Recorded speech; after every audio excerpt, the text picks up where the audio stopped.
Turning now to the showdown in the Silver State. Nevada, of course, a key battleground in the race for president and the site of Wednesday night's final presidential debate. The latest Real Clear Politics poll average has Hillary Clinton and Donald Trump in a dead heat there, with Clinton up by just a point.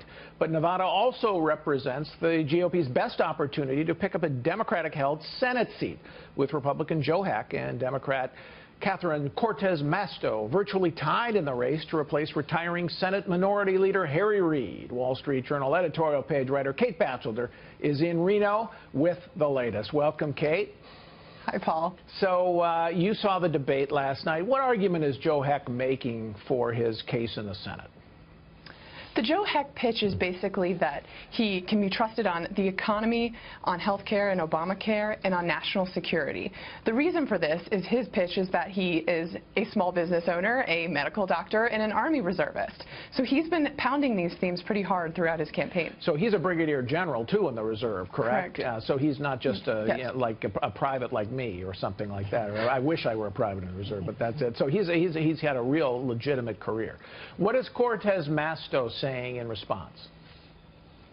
Cortez Masto is not running on any particular platform other than Heck is responsible for everything Donald Trump has ever said, and he's a tool of the Koch brothers. It's basically a repeat of what we saw in 2014 when the Democrats tried to paint, say, Joni Ernst, a Republican in Iowa, as a Koch brothers tool. Okay, when you say Koch brothers, you mean Charles and David Koch, the businessmen who spend a lot of money in campaigns. They're libertarian brothers.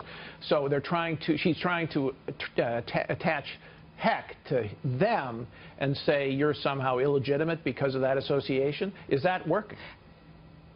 It doesn't seem to be working, mostly because most Nevada voters don't seem to care who the Koch brothers are. Right. And this is a very transparent strategy from Harry Reid, who basically selected Cortez Masto to take his seat. She's a former attorney general for the state of Nevada, and he took over her campaign, or he sent his people in when it looked like she was floundering a while back, and she came in there, and he brought his aides in to try to rescue, and that's when they came up with the Trump linking Heck to Trump. Did she hit that point again and again and again in the debate?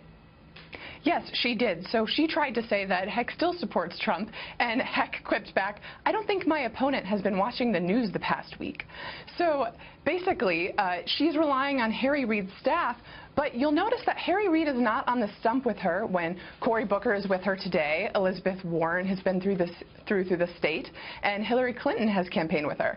I suspect that's because Harry Reid is not that popular with a lot of Nevada voters and is underwater favorability-wise and is a polarizing figure here. Yeah, he almost lost in his last re-election bid 6 years ago, so that's not necessarily the best endorsement. Now, Heck last week said that he was no longer endorsing Donald Trump. How is that playing for him? Because is that creating any rift within the Republican Party out there?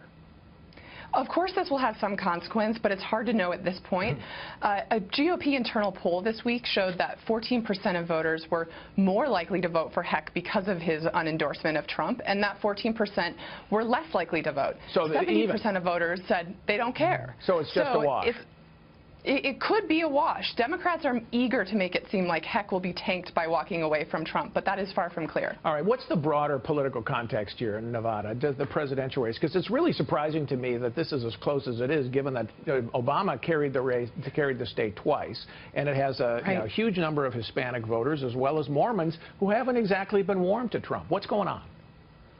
Well, I think there's a lot going on, and one is that Nevada has a large population of voters with high school degrees and some college, but not college educated. Right. It has a large white working class. We know Trump is very popular among these groups. It also is a bit of a transient state, especially Las Vegas. People move for a while, they stay, they leave.